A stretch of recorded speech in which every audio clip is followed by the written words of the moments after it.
ফেরাউন সঙ্গে সঙ্গে বলে ফেলল, আসিয়া শোনো, আমার বড় বিপদ হয়ে যাবে, আমার রাষ্ট্র তছনছ হয়ে যাবে। তুমি হলে মিসেস ফেরাউন, ফার্স্ট লেডি অফ ইজিপ্ট। এই ইজিপ্টের তুমি হলে ফার্স্ট লেডি, আমার পরে তোমার দাম সেকেন্ড নাগরিক তুমি এই দেশের। তুমি যদি আমার পথ ছেড়ে যদি অন্য কোনো পথে যাও, বড় বিপদে পড়ে যাব আমি। আমি জানি মুসা সত্য, মুসা রব সত্য, আখিরাত সত্য, কিন্তু আসিয়া করব কি? তুমিও যা ভাবতেছো আমিও তাই ভাবতেছি। ঠিক আছে, মুসা সত্য, তার রব সত্য, কিন্তু আমার চেয়ার যে চলে যাবে, চেয়ার রক্ষা না করলে উপায় নাই, ইমান ছাড়া। এরকম লোক এখনো আছে না নাই? 10 টাকার কাছে ইমান বিক্রি করে, আছে না?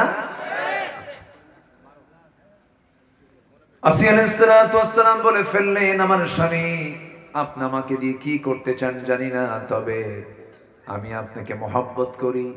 সেই সময়ের শরীয়তে এটা জায়েজ ছিল, এমন বিয়েটা জায়েজ ছিল।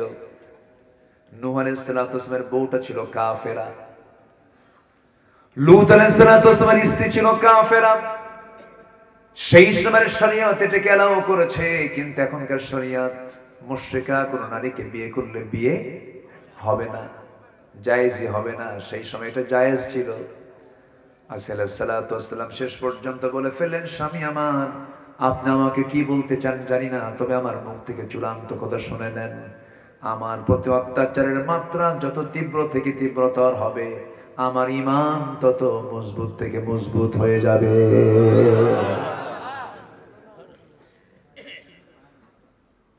আমার ভাইরা,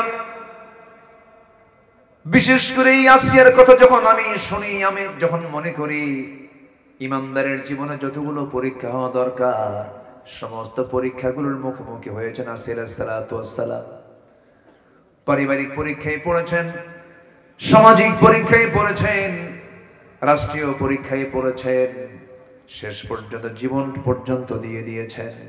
হামান বলে ফেলল, ফেরাউন কোনো উপায় নাই, ঘরের শত্রু বড় শত্রু, তুমি যদি আসিয়াকে বেঁচে রাখো, তোমার তখ্ত, তোমার রাষ্ট্র ক্ষমতা ঝুঁকিপূর্ণ হয়ে যাবে, তাকে তুমি দুনিয়া থেকে বিদায় করে দাও। জল্লাদ রেডি করা হলো, জল্লাদ সামনে প্রস্তুতি নিয়ে দাঁড়ায় গেছে করাত নিয়া। ফেরাউন শেষবারের মতো সে বলছে, আসিয়া, সংসারে চলে গেল, সব চলে গেল, এখনো সময় আছে, তুমি কি করবে বলো?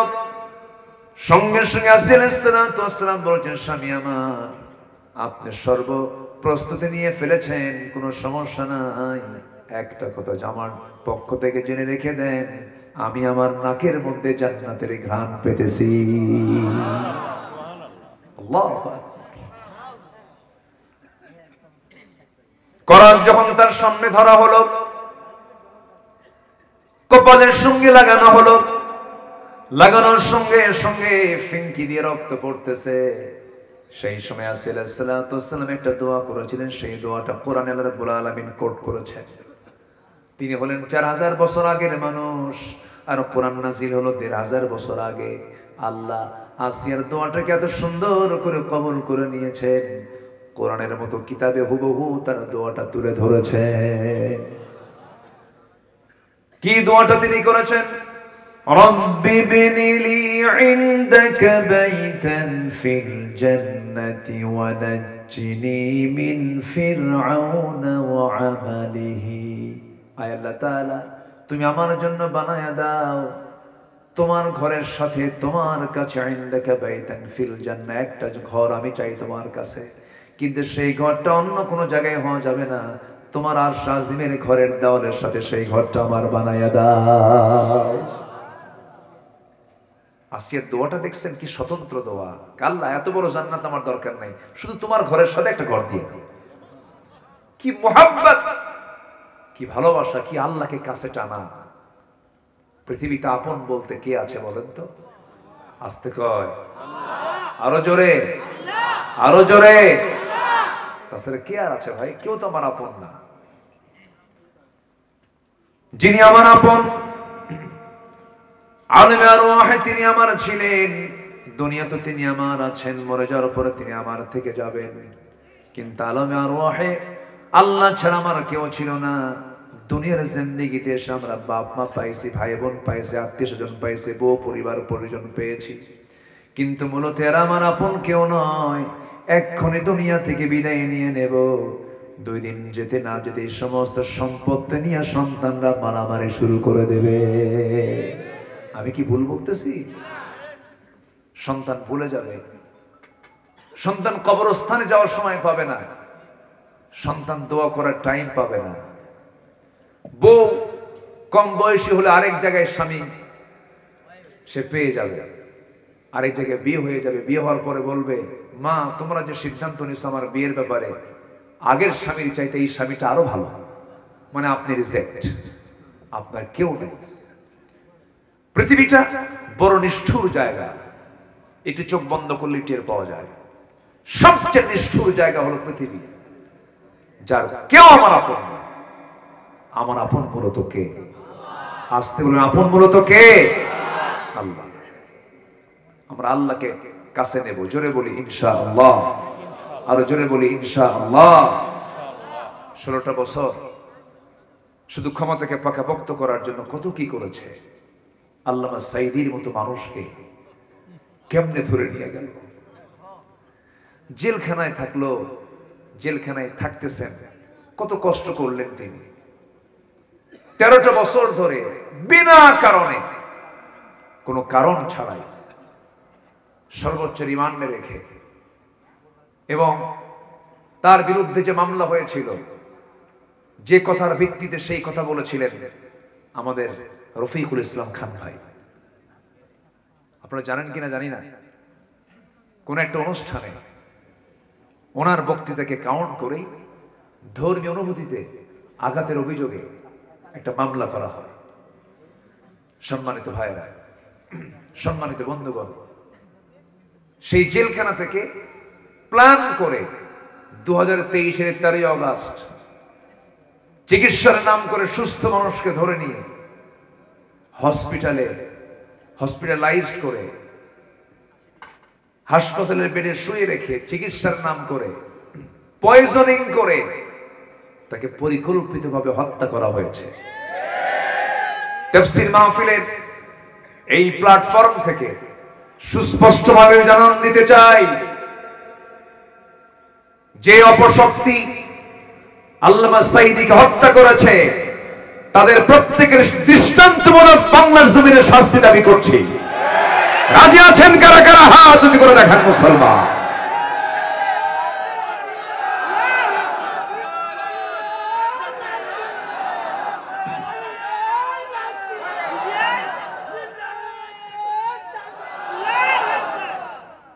আল্লাহ কবুল করুন। জোরে বলি আমিন, আরো জোরে আমিন। সম্মানিত ভাইয়েরা, কষ্ট পাচ্ছেন নাকি? কোনো অসুবিধা নাই তো? বলি আলহামদুলিল্লাহ, জোরে বলি আলহামদুলিল্লাহ। তবে উনি মৃত্যুবরণ করার আগ দিয়ে কেঁদেছেন না হেসেছেন? বলেন। হেসে হেসে দুনিয়া থেকে বিদায় নিয়েছেন। উনি হেসেছেন, আমরা কেঁদেছি। উনি মুক্ত হয়েছেন, আমরা কি জবাব দেব? মাঝে মাঝে আল্লাহর সামনে আসামির মতো মনে হয়। উনি তো সফল হয়েছেন, তবে আল্লাহর কাছে সেদিন জবাব দিতে পারবো যদি আমরা ইকামতে দ্বীনের কাজ করি। ওনার সারা জীবনের লালিত স্বপ্ন ছিল এই জমিনে আল্লাহর দ্বীন কায়েম হোক, এই জমিনে দ্বীন কায়েম হোক। সবাইকে চান, আল্লাহ কবুল করুন। জোরে বলি আমিন। কিন্তু আল্লাহর বান্দা হতে হবে লানত প্রাপ্ত না রহমত প্রাপ্ত? বলেন লানত না রহমত? রহমত প্রাপ্ত বান্দা আমরা হব। তাহলে 1 নম্বর আমরা শিখে নিলাম, জমিনে যারা বিপর্যয় সৃষ্টি করবে আল্লাহ তাদের উপরে লানত দেবেন, যেমন করে সালমান এফ রহমানের উপরে পড়ছে। ঠিক কিনা? বাঁচার জন্য দাড়ি কাটছিল, কিসের জন্য? তাহলে দাড়ি রাখছে কি সুন্নতের জন্য না বাঁচার জন্য? এতদিন রাখছে হলো দাড়ি রেখে কেমনে কি করা যায়, আবার দাড়ি কেটে ভাবছে কেমনে কি পালান যায়। তাহলে দাড়িকে সুন্নত মনে করে রাখছে। চিন্তা করেন, হাজার হাজার কোটি টাকার মালিক পারল না, ধরে ফেললো শেষ পর্যন্ত। ধরে যখন কোস্টগার্ড ধরতে গেছে তাকে চেনে নাই, দাড়ি কাটছে, যে মাথার চুলও কালো বানাইছে, ড্রেস সম্পূর্ণ চেঞ্জ, পাঞ্জাবি গেঞ্জি, পাজামা লুঙ্গি, মাথার টুপি সাদা, কি বলে মাথার চুল সাদা কালো, মোছ নাই, দাড়ি নাই, চেনার উপায়ও নাই। বন্ধুকে ধরতে গেছে, আইনমন্ত্রী যখন ধরা খাইছে, আইনমন্ত্রীকে আমার একা নিয়ে যাও কেন? আমি তো একা আসিনি, আমি তো জামাতের সাথে আসছি। ওই যে কে ওটা, ভালো করে দেখো, ওটাই দরবেশ। বোঝেন নাই? এখান থেকে একটু শিক্ষা আছে। শিক্ষাটা হলো জালিম জালিমকেও ছাড়ে না, জালেম কিন্তু ইমানদার ইমানদারকে রক্ষা করার জন্য জীবন পর্যন্ত দিয়ে দেয়। কথা ক্লিয়ার? কথা ক্লিয়ার? নাম্বার 2 হলো আত্মীয়তার বন্ধন কখনো ছিন্ন করা যাবে না। আত্মীয়তার বন্ধন ছিন্ন করলে পরে রহমত না লানত। বোনকে খবর নেয় না, বাবার খবর নেয় না, ভাইয়ের খবর নেয় না, এমন পরিবার মনে হয় মোল্লা পাড়ায় নাই? আছে? সন্তান বড় হয়ে গেছে, বাপকে ভাত দেয় না, মার কোনো খবর রাখে না, মাকে একটা ফোন করার জরুরত মনে করে না। একটা প্রশ্ন করবো আমার ভাইরা, মনোযোগ দিয়ে উত্তরটা দিবেন। সবাই বলুন তো, মা বড় না বউ বড়? মাহফিলে মা বড়, বাড়িতে বউ বড়? জি না? না, চাপা মারাই যায়। আমি জায়গা মতো দিলাম, কিন্তু বাস্তব। বাপ মা যে কত বড় হৃদয়ের মানুষ, তারা প্রকাশ করে না, তারা বলে না। এই পৃথিবীতে বাপ মা ছাড়া মানুষের কোন দোষ আড়াল করার মানুষ পৃথিবীতে আর দ্বিতীয়টা নাই। কত কষ্ট নিয়ে বুকের মধ্যে জমা রাখে, এরপরে বলে আমার সন্তানটা খুব ভালো। ঠিক আছে না? এটাই হলো মা বাবা। কিন্তু আমার ভাইয়েরা, আমি আবার এটাও বলবো না বইয়ের দাম নাই, বইয়ের দাম অবশ্যই আছে। বউকে কখনো মার সামনে ছোট করবেন না, আবার মার সামনে বউকে ছোট করবেন না, আবার বউয়ের সামনে মাকে খাটো করবেন না। দুজনকে আল্লাহ রাব্বুল আলামিন দু প্রকার মর্যাদা দিয়েছেন। আপনার বউ আপনার কাছে আপনার বউ হতে পারে, কিন্তু আপনার সন্তানগুলোর সেই মহিলাটাকে মা। আপনার সন্তানের তো মা আছে, তার মর্যাদা আছে, তার সম্মান আছে, তার ইজ্জত আছে। কিন্তু একটা কথা বলে রাখি, সেটা হলো বউ পাল্টানো যায়, কিন্তু মা কিন্তু পাল্টানো যায় না। বউকে পাল্টাবেন নাকি? এত জোরে জি কইলেন, রাগ করতেছেন মনে হয়। একটু মজা করে কথা বলতেছে, রাগ করতেছেন না তো? আমার ভাইয়েরা, মার কাছে মা, সন্তানের কাছে সন্তান, বউয়ের কাছে বউ, সবার মর্যাদা সবার কাছে আছে, কিন্তু মাটা হলো এক্সট্রা, বাবা হলেন এক্সট্রা, স্বতন্ত্র। আল্লাহ রাব্বুল আলামিন তাদেরকে স্পেশালিটি একটা দিয়েছেন। এই পৃথিবীতে আল্লাহর পরে হলো মা বাবার স্থান। মা বাপকে যে খুশি করতে পারবে, আর শাজিম সব খুশি হয়ে যাবে। মা লাম ইয়ালাম فسبحان الذي لا يحصى امتنانه باللسان ولا بالقلم. نشهد أن لا إله إلا الله وحده لا شريك له، ونشهد أن سيدنا وحبيبنا ومولانا محمدا عبده ورسوله، الذي أرسله بالحق بشيرا ونذيرا وداعيا إلى الله بإذنه وسراجا منيرا. فقد قال الله تعالى في كلامه المجيد وفرقانه الحميد أعوذ بالله من الشيطان الرجيم بسم الله الرحمن الرحيم إن الذين يكتمون ما أنزلنا من البينات والهدى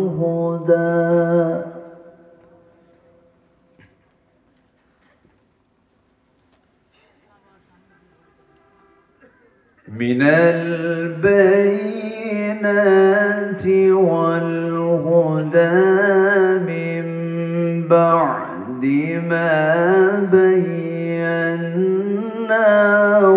للناس في الكتاب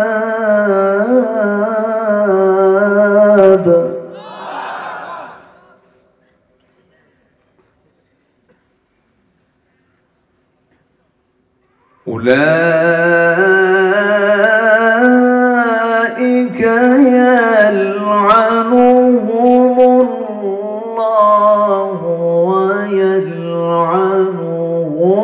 اللاعنون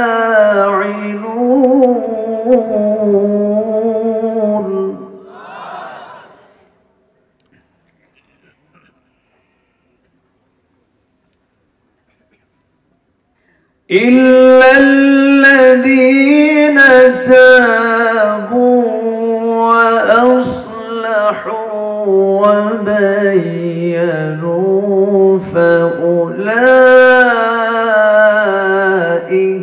أتوب عليهم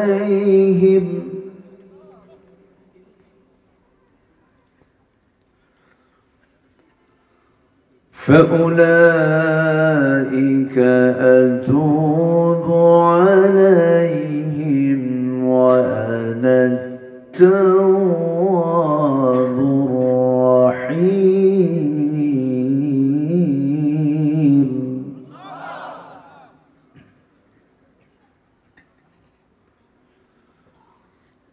الله أكبر بسم الله الرحمن الرحيم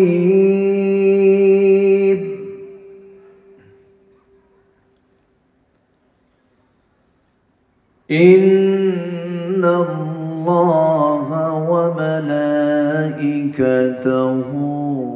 يصلون على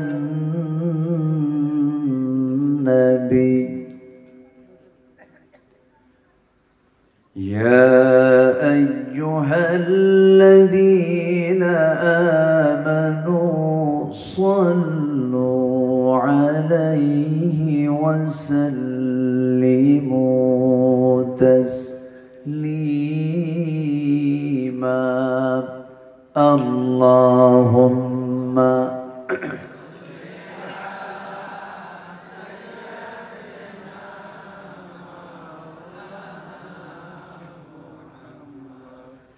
وعلى آل سيدنا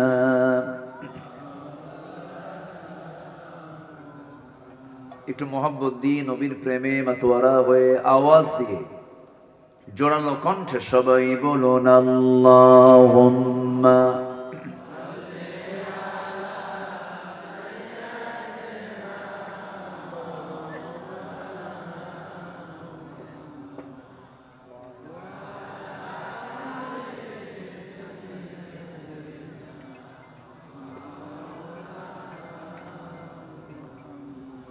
সবাই বলুন বালাগাল উলা বিকামালিহি كشف الدجى بجماله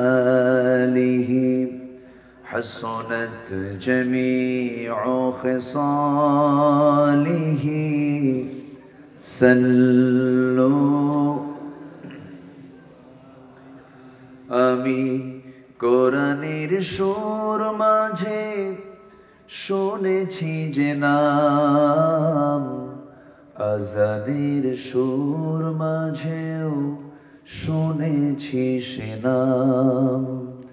ও নাম শুনেছি আমি আমার হৃদয়, হে রাসূল নবীজি তোমায়, হে রাসূল নবীজি তোমায়। সবাই বলছি সাল্লাল্লাহু আলাইহি ওয়াসাল্লাম। উত্তরবঙ্গের গেটওয়ে সিরাজগঞ্জের সলঙ্গা থানার উল্লাপাড়া উপজেলার সলঙ্গা থানার চড়িয়া মধ্যপাড়া বাইতুর রহিম জামে মসজিদ মাহফিল ইন্তজামী কমিটি কর্তৃক আয়োজিত মসজিদ প্রাঙ্গণে অনুষ্ঠিত পঞ্চম বার্ষিকী তাফসীরুল কোরআন মাহফিল 2024 মহৎ আয়োজনের সম্মানিত সুযোগ্য সভাপতি মাওলানা রফিকুল ইসলাম শফি সাহেব, আমার পূর্বে কথা বলেছেন নন্দিত আলেমে দ্বীন মুফতি মাহফুজুর রহমান হাকিমপুরি হাফিজাহুল্লাহ, আজকের মাহফিলের বরেণ্য অতিথি আমার ডান পাশে উপবিষ্ট আমার মুরব্বী, যাদের কাছ থেকে আমরা শৃঙ্খলা শিখেছি, আন্দোলন বুঝেছি, যারা আমাদের প্রেরণার বাতিঘর, বিগত সময়ের সর্বোচ্চ মজলুম জননেতা, আমরা যারা 16 বছরে যারা সচেতন ছিলাম, দেখেছি জুলুম যার উপরে অবিরত ছিল, শহীদ কাফেলা, দুর্জয় কাফেলা, বাংলাদেশ ইসলামী ছাত্র শিবিরের সফল সাবেক কেন্দ্রীয় সভাপতি, তুখোড় ছাত্রনেতা, এই উল্লাপাড়ার কৃতি সন্তান, শুধু উল্লাপাড়া নয়, টেকনাফ থেকে তেতুলিয়া, রূপসা থেকে পাথুরিয়া, সুন্দরবন থেকে বান্দরবান, এই 18 কোটি মানুষের ইসলামী আন্দোলনের অন্যতম সিপাহ সালার মুহতারামি মুকাররমি মাওলানা রফিকুল ইসলাম খান হাফিজাহুল্লাহ। আজকের মাহফিলের সম্মানিত অতিথিবৃন্দ, বিশেষ করে জাতির শ্রেষ্ঠ সন্তান শিক্ষক মণ্ডলী, জাতির বিবেক সাংবাদিক বৃন্দ, সামনে উপস্থিত দূরে কাছের বিভিন্ন স্থান থেকে ছুটে আসা কালেমার ঝান্ডাবাহী, তাওহীদের পতাকাবাহী, দ্বীন ইসলামের নরসারদুল বীর মুজাহিদ, প্রাণ প্রিয় সম্মানিত দ্বীনি ভাইরা, আড়ালে বসে আছেন শ্রদ্ধেয়া সম্মানিতা মা বোনেরা, আলোচনার সূচনায় আনুষ্ঠানিকতার মধ্য দিয়ে আমার পক্ষ থেকে আবারও দিল খোলা সালাম, আসসালামু আলাইকুম ওয়া রাহমাতুল্লাহি ওয়া বারাকাতুহু। সালামের জবাব একটু ভিজা ভিজা মনে হচ্ছে, কিন্তু আসসালামু আলাইকুম ওয়া রাহমাতুল্লাহ। সবাই কেমন আছেন? আমাকে উল্টা প্রশ্ন করলেন, এ তো মুহাব্বতের লক্ষণ। আল্লাহ তাআলা আমাকে আপনার মতোই আপনার কাতারেই রেখেছেন, বলি আলহামদুলিল্লাহ। অনেক রাত হয়েছে, একটু কষ্ট হবে, একটু কষ্ট দেব, শুনতে রাজি আছেন তো সবাই? আমার ভাইজান আমার আগে যে ওয়াজ করেছেন ওটা সাধারণ নেতার মতো বক্তৃতা নয়, এটা তার বক্তৃতা ছিল না সাধারণ, এটা ওয়াজ ছিল। এটা তার নিজের ওয়াজও না। কিসের ওয়াজ? কোরআনের ইয়াইদুকুম লাআল্লাকুম তাযাক্কারুন। তিনি সংক্ষিপ্ত সময়ে গোটা ওয়াজ করে দিয়েছেন। আমি আর পরে কি কই? আমি তার কোনো ভাষা খুঁজে পাচ্ছি না। এবং আপনারা, আমি তাকে রেখে যে আমি ওয়াজ করবো কি ভাষাও আমি খুঁজে পাচ্ছি না। আমি তাকে খুবই সম্মান করি, শ্রদ্ধা করি। আল্লাহ তাআলা এমন নেতৃত্ব বাংলার জমিনে প্রতিষ্ঠিত করে দেন। জোরে বলি আল্লাহুম্মা আমিন। আরো জোরে আল্লাহুম্মা আমিন। বনবাড়িয়া নামক একটা এলাকায় আজ থেকে 18 বছর আগে ভাইজানের সাথে একই মাহফিলে দেখা হয়েছিল। 18 বছর আগে। এখন বলেন কোন সময়? বুঝতেছেন তো? আচ্ছা, মাঝে মঈনুদ্দিন ফখরুদ্দিন ছিল, এরপরে বিগত 16 বছর তারা ছিল। ফেরাউন বেঁচে ছিল 1600 বছর, এরা ছিল 16 বছর। সংখ্যার যে মিল এরকম হলো কেমনে বুঝলাম। আচ্ছা, যাই হোক, এরকম একটি তাফসীর মাহফিল আবার এতদিন পরে আল্লাহ তাআলা আবারও সাক্ষাৎ ঘটিয়ে দিয়েছেন। বলি আলহামদুলিল্লাহ। আল্লাহ কি পারেন? আসতে বলে আল্লাহ কি পারেন? আল্লাহ কি সব দেখেন? আল্লাহ শোনেন?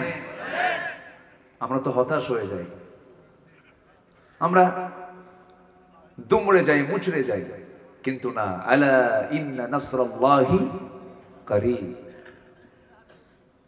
ভাইজানদের ত্যাগ, ভাইজানদের সারা রাত জেলখানার বারিশে শুয়ে থাকা চোখের পানি, আর শেষ রাতের তাহাজ্জুদের জায়নামাজ ভিজে যাওয়া পানি আল্লাহ তাআলা বৃথা করতে পারেন নাই। এটা একদিনের বিজয় নয়, হাজারো শহীদের রক্ত, লক্ষ মাজলুমের ফরিয়াদ আল্লাহ ফেরত দেননি। মাজলুমের দোয়া কবুল করেন কে? আসতে বলবেন না কে? আপনারা কি জানেন কিনা জানি না, আমার পাশে যিনি বসে আছেন, সর্বোচ্চ মামলা যার উপরে হয়েছে এই দেশে, এতগুলো মামলা নিয়ে আমি তাকে যতবার দেখেছি হাস্যোজ্জ্বল চেহারা স্যার আমি পাই নাই। সামনে আমি আর বেশি প্রশংসা করব না, শুধু এতটুকু বলবো, উল্লাপাড়া একটা রত্ন পেয়েছে। আল্লাহ তাআলা এই জাতির সূর্য সন্তানকে দীর্ঘ হায়াত তাইয়্যিবা দান করুন। জোরে বলি আল্লাহুম্মা আমিন। সম্মানিত হাজিরিন, আমরা শোকাহত, পাশেই এই এলাকার একজন ভাই আজকে রোড অ্যাক্সিডেন্টে ইন্তেকাল করেছেন। আল্লাহ তুমি তার হাদিস অনুযায়ী যদি ঈমান নিয়ে যদি কেউ অ্যাক্সিডেন্টে মারা যায়, পানিতে ডুবে মারা যায়, আগুনে পুড়ে মারা যায়, শুক্রবারে মারা যায়, আল্লাহ তাকে শহীদের দরজা দিয়ে দেন। আল্লাহ তুমি তাকে তার জীবনের গুনাহগুলোকে মাফ করে দাও। ভাইজান সেই জানাজায় গিয়েছিলেন, আরো আগে আসতেন, উনি খান নাই। আমি ওনার জন্য অপেক্ষায় ছিলাম, উনি যখন তখন উঠে যাবেন, আমরা যেন কিছু না মনে করি। উনি ওঠার চান্সও পাচ্ছেন না, ওনার আরো কিছু প্রোগ্রাম আছে। আমি রুখসত অনেক আগে আমরা দিয়ে ফেলেছি নাকি, কি মনে করেন আপনারা? না ওনার সঙ্গে আবার আপনারা চলে যাবেন? আচ্ছা, ইল্লা ভাই ছাড়া কিন্তু কারো যাওয়া যাবে না, সবাই থাকুন। আমি আলোচনার সূচনায় আমার অভ্যাস অনুযায়ী কোরআনে কারীমের দীর্ঘ বৃহৎ একটি সূরা, 286টা আয়াত সংবলিত সূরাতুল বাকারার 159 এবং 160 এই দুটো আয়াতে কারীম আমি তেলাওয়াত করেছি। সবাইকে সালাম বাসায়। আমি দুটো আয়াতে কারীম আমি তেলাওয়াত করেছি। দুটো আয়াতকে সামনে রেখে কিছু কথা আমি বলতে চাচ্ছি। আমাকে সময় দেওয়া যাবে তো? আমাকে সময় দেওয়া যাবে তো? জোরে বলি ইনশাআল্লাহ। আসুন আমরা সোজা আলোচনার দিকে চলে যাচ্ছি। সম্মানিত ভাইরা, জি, আল্লাহ পাকের মেহেরবানি, আল্লাহ তাআলা আমাদের কেমন একটি অনুকূল পরিবেশ তৈরি করে দিয়েছেন। মাহফিল কমিটির কোনো ভাইরা কি অনুমতির জন্য কোনো থানায় গেছিলেন? যাওয়া লাগছে? গত বছর জুতার তলা ক্ষয় হয়ে গেছে, শেষ। কিন্তু এবছর যাওয়া লাগেনি, বরঞ্চ থানা থেকে ফোন দিয়ে বলে কিছু কি লাগবে? ঠিক কিনা বলেন? এটা কার মেহেরবানি? বলি আলহামদুলিল্লাহ, আরো জোরে বলি আলহামদুলিল্লাহ।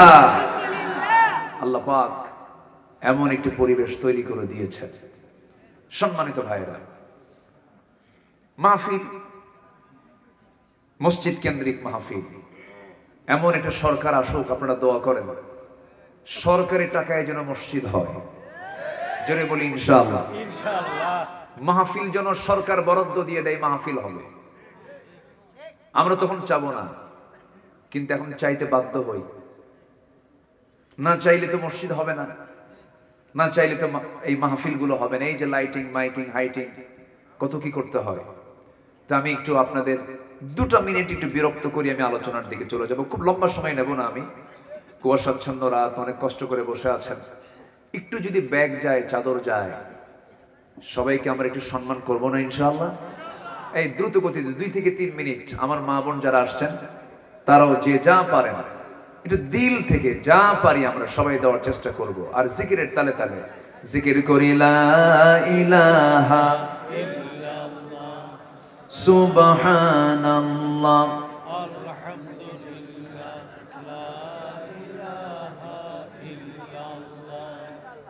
জি, আমরা যে যা পারি আমরা সবাই দেব, কারো হাতের ছোঁয়া যেন মিস না হয়। আমরা সবাই দেব ইনশাআল্লাহ। আল্লাহ তুমি সবাইকে দিল থেকে দেওয়ার তৌফিক দাও। জোরে বলি আমিন। জি, এখন ঠিক আছে। জি, সম্মানিত ভাইয়েরা, একটু বিরক্তির উদ্রেক হচ্ছে, কি করা যাবে? মসজিদ তো আল্লাহর ঘর, আমাদের সবাই একটু আগানো দরকার। যে যা পারি আমরা দেব। জিকির করি লা ইলাহা সুবহানাল্লাহ।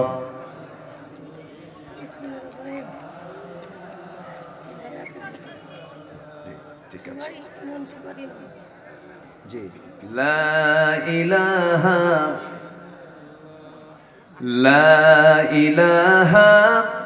ইল্লাল্লাহ মুহাম্মাদুর রাসূলুল্লাহ সাল্লাল্লাহু আলাইহি ওয়াসাল্লাম। আসুন আমরা এখন সোজা আলোচনার দিকে যাচ্ছি। আমাকে শুনছেন তো সবাই নাকি? যে আমার দিকে এখন তাকান।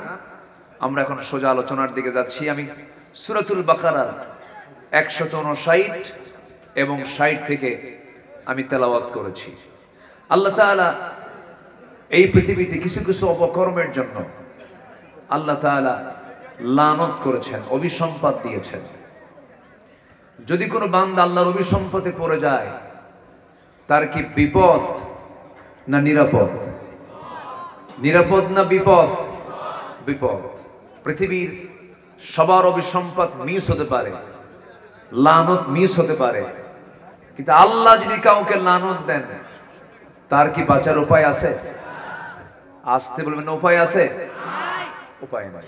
আমরা কথা না বলি, একটু নড়াচড়া না করি, যে যেখানে আছি আমরা পিন পতন নীরব হয়ে কোরআনের সম্মানে আমরা সবাই বসে যাই।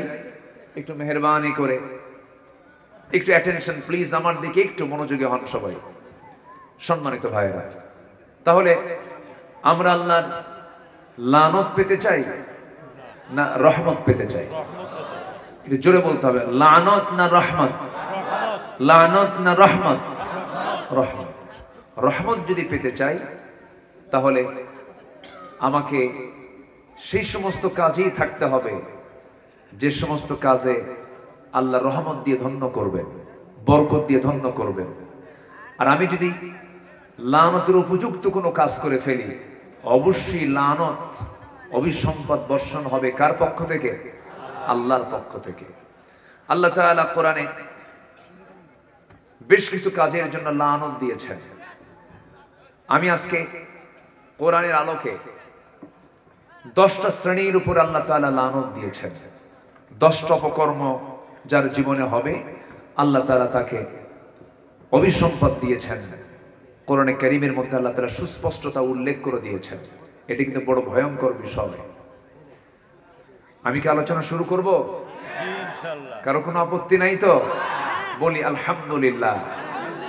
আপনি শুনছেন হাজার হাজার, আর প্রযুক্তির কল্যাণে এই যে ক্যামেরাগুলো আসছে, এর আগামীকালকে শোনায় দেবে কোটি কোটি মানুষকে। এটা ছোটখাটো কোনো মাহফিল নয়, অনেক বড়। এখন কোনো জায়গার ছোট নেই। ভার্চুয়াল অনলাইনের যুগে সব এখন বৃহৎ রূপ, কোনো নির্দিষ্ট জায়গার মধ্যে সীমাবদ্ধ থাকে না। তো আপনার নড়াচড়া, আপনার যদি কোনো বিশৃঙ্খলা দেখা দেয় তাহলে আমি আমার আলোচনা হারিয়ে ফেলবো। এই জন্য সবাইকে কোরআনের সম্মানে মনোযোগী হওয়ার আমি বিনীত অনুরোধ করছি।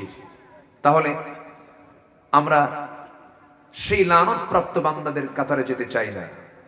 নাম্বার 1, এই পৃথিবীতে যারা ফাসাদ সৃষ্টি করে আল্লাহ তাদের উপরে লানত দেন। কি সৃষ্টি করে?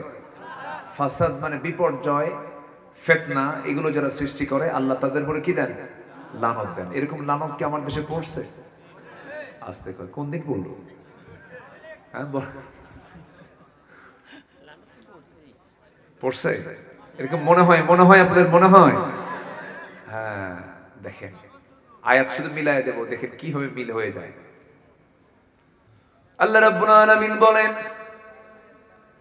ফাহাল আসাইতুম ইন তাওয়াল্লাইতুম আন তুফসিদু ফিল আরদি ওয়া তুকাত্তিউ আরহামাকুম।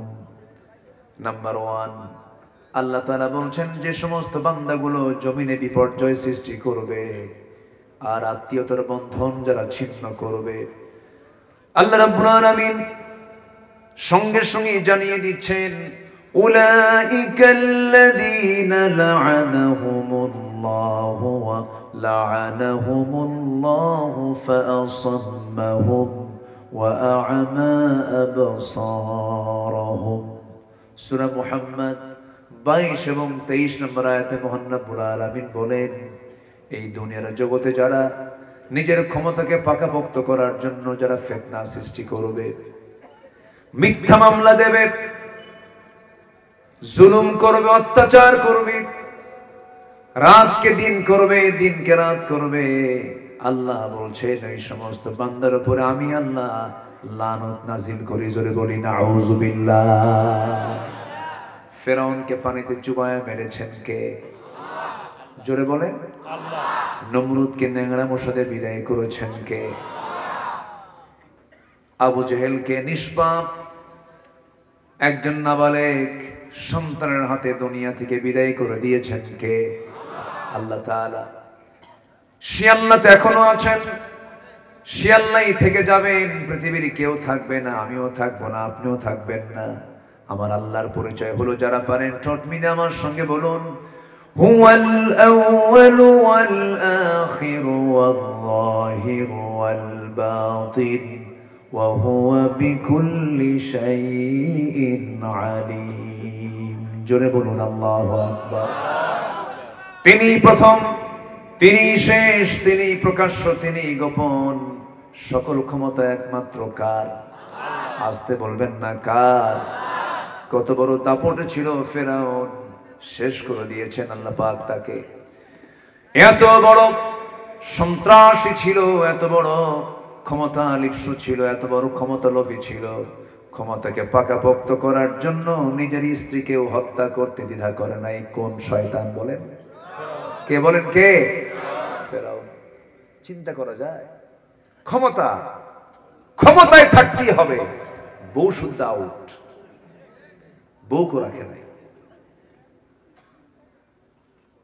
সে বউটা কে? নাম কি বলেন তো?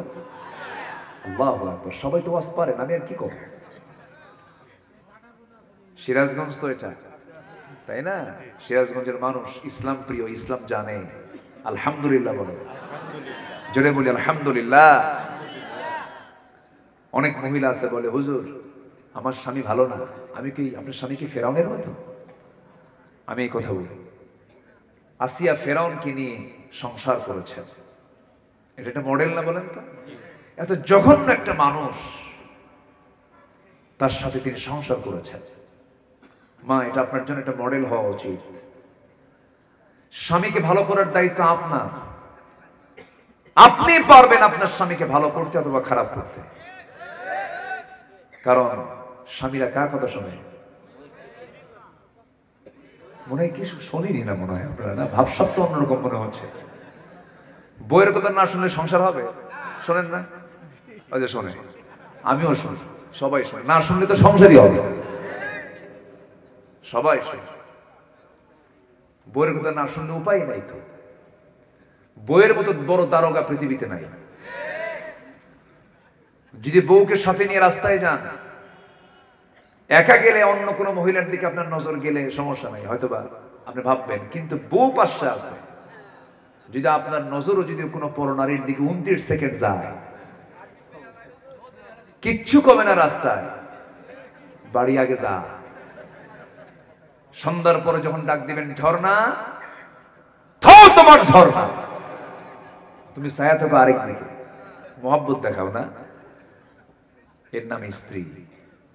স্ত্রী তো শখের, স্ত্রী তো মাওয়াদ্দাতাও ওয়া রাহমা, তৃপ্তির জায়গা।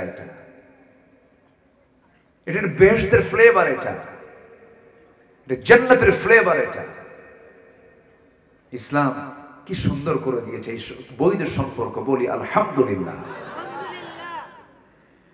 স্বামী স্ত্রী যখন বুড়া বুড়ি হয়ে যায়, তখন কি যৌবন থাকে? বুড়ি মারা গেলে বুড়ার কান্না দেখে কে? ওরে বাপরে বাপ, আপনারা দেখছেন কিনা জানি না, আমি দেখছি। যখন বুড়া মারা যায়, বুড়ির কান্না দেখে কে? 80 বছরের বুড়া, বুড়ির বয়স 70 বছর, বুড়ি গেছে মেয়ের বাড়ি বেড়াতে, বুড়া ফোন দিয়া কয়, তাড়াতাড়ি আয়, তুই বাড়িতে আসবি কখন? যৌবনের টানে না হৃদয়ের টানে? এটা কে দিয়েছেন? সাধারণ যে মোহাব্বত, এখানে শুধু মানে মোয়াদ্দা থাকে, শুধু ভালোবাসা থাকে, কিন্তু রহমত থাকে না। কিন্তু স্বামী স্ত্রীর ভালোবাসায় ভালোবাসাও থাকে, রহমতও থাকে। মাওয়াদ্দাতাও ওয়া রাহমা, রহমত থাকে। আল্লাহু আকবার বলে। আর যদি স্বামী তার বউকে ছাড়া, পুরুষ তার বৈধ স্ত্রী ছাড়া অন্য কারোর সঙ্গে থাকে, মোহাব্বত হয়তো কিছু ক্ষণিকের থাকতে পারে, কিন্তু রহমত না লানত? বলেন রহমত না লানত? এখন কি সমাজে লানত বেশি না রহমত বেশি? বলেন বলেন। লানতের পরিবেশই বেশি।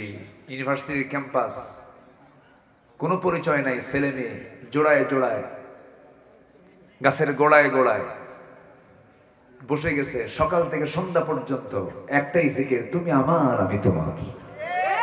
এই তো। কিন্তু এটাতে মোহাব্বত থাকতে পারে, কিন্তু কোনো রহমত নাই। এগুলোকে প্রমোট করার জন্য এই দেশে সিনেমা নাটক তৈরি হয়েছে। সেই সিনেমা নাটকের একজন অন্যতম নাট্যকার হলো মুস্তাফা সরওয়ার ফারুকী, যে তার বউকে নাচায় আর ওদেরকে বানায় উপদেষ্টা। আর এই সমস্ত আচরণ জাতি দেখে হতবাক হচ্ছে। এই তো ঘটে যাওয়া 5 আগস্টের আগ পর্যন্ত যারা রক্ত দিয়েছে, তাদের সঙ্গে এগুলো